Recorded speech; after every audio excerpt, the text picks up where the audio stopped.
Hello friends, എല്ലാവർക്കും ലിജോസ് no begin വേൾഡിലേക്ക് സ്വാഗതം. ഇന്ന് നമുക്ക് ചായക്കടയിലൊക്കെ കിട്ടുന്ന അതേ ടേസ്റ്റിൽ മധുരസേവ എങ്ങനെ ഉണ്ടാക്കുന്നതെന്ന് നോക്കാം. കുഞ്ഞുങ്ങൾക്കൊക്കെ ഇഷ്ടപ്പെടുന്ന വളരെ ടേസ്റ്റി ആയിട്ടുള്ള സ്നാക്സാണ്.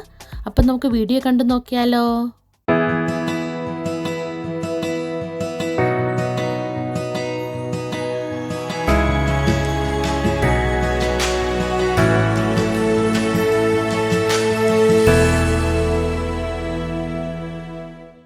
മധുരസേവ ഉണ്ടാക്കുന്നതിനായിട്ട് ഞാനിവിടെ കടലമാവ് എടുത്തിട്ടുണ്ട്. ഒരു 1.5 കപ്പ് കടലമാവാണ് ഇവിടെ എടുത്തിരിക്കുന്നത്.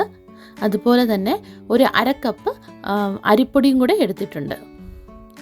പിന്നെ നമ്മൾ പഞ്ചസാര പാനിയാക്കുന്നതിനായിട്ട് വീണ്ടും ഒരു 1.5 കപ്പ് പഞ്ചസാര എടുത്തിട്ടുണ്ട്. പിന്നെ ആവശ്യത്തിന് ഉപ്പും പിന്നെ ഏലക്കാപ്പൊടിയും. ഏലക്ക നമ്മൾ തൊലി കളഞ്ഞിട്ട് വേണം പൊടിച്ചെടുക്കാൻ വേണ്ടിയിട്ട്. പിന്നെ നമുക്ക് ഫ്രൈ ചെയ്യാൻ ആവശ്യമായ ഓയിലും. ഇതൊക്കെയാണ് നമ്മുടെ മധുരസേവ ഉണ്ടാക്കുന്നതിന് ആവശ്യമായ സാധനങ്ങൾ. ആദ്യം നമുക്ക് കടലമാവ് ബൗളിലിട്ട് എടുക്കാം. അതുപോലെ തന്നെ നമുക്ക് അരിപ്പൊടിയും കൂടെ ഇട്ട് മിക്സ് ചെയ്യാം. ഇതിൻ്റെ കൂടെ ഉപ്പും കൂടെ ചേർക്കുക. പിന്നെ അല്പം ഓയിലും ചേർത്ത് കൊടുക്കുക. ഇനി നമുക്ക് ആവശ്യത്തിന് വെള്ളം ഒഴിച്ച് ഇതൊന്ന് മിക്സ് ചെയ്തെടുക്കാം. ഒത്തിരി വെള്ളം ഒഴിക്കരുത്, കുറച്ച് വെള്ളം ഒഴിച്ച് മിക്സ് ചെയ്തെടുക്കണം. കടലമാവും അരിപ്പൊടിയും ഒക്കെ കയ്യിൽ അങ്ങ് ഒട്ടിപ്പിടിച്ചിരിക്കും.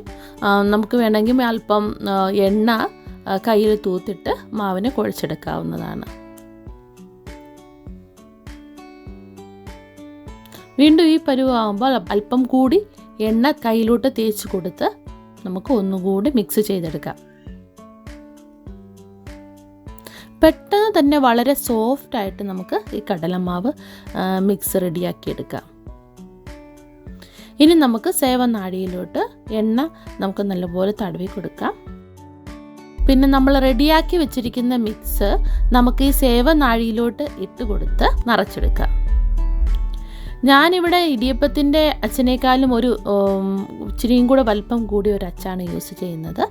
നമുക്ക് മധുരസേവയുടെ അച്ച് കടയിൽ നിന്ന് മേടിക്കാൻ കിട്ടും. നിങ്ങൾക്ക് വേണമെങ്കിൽ അത് യൂസ് ചെയ്യാം.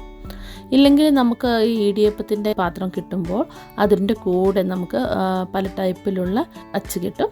അത് നമുക്ക് യൂസ് ചെയ്തെടുക്കാവുന്നതാണ്.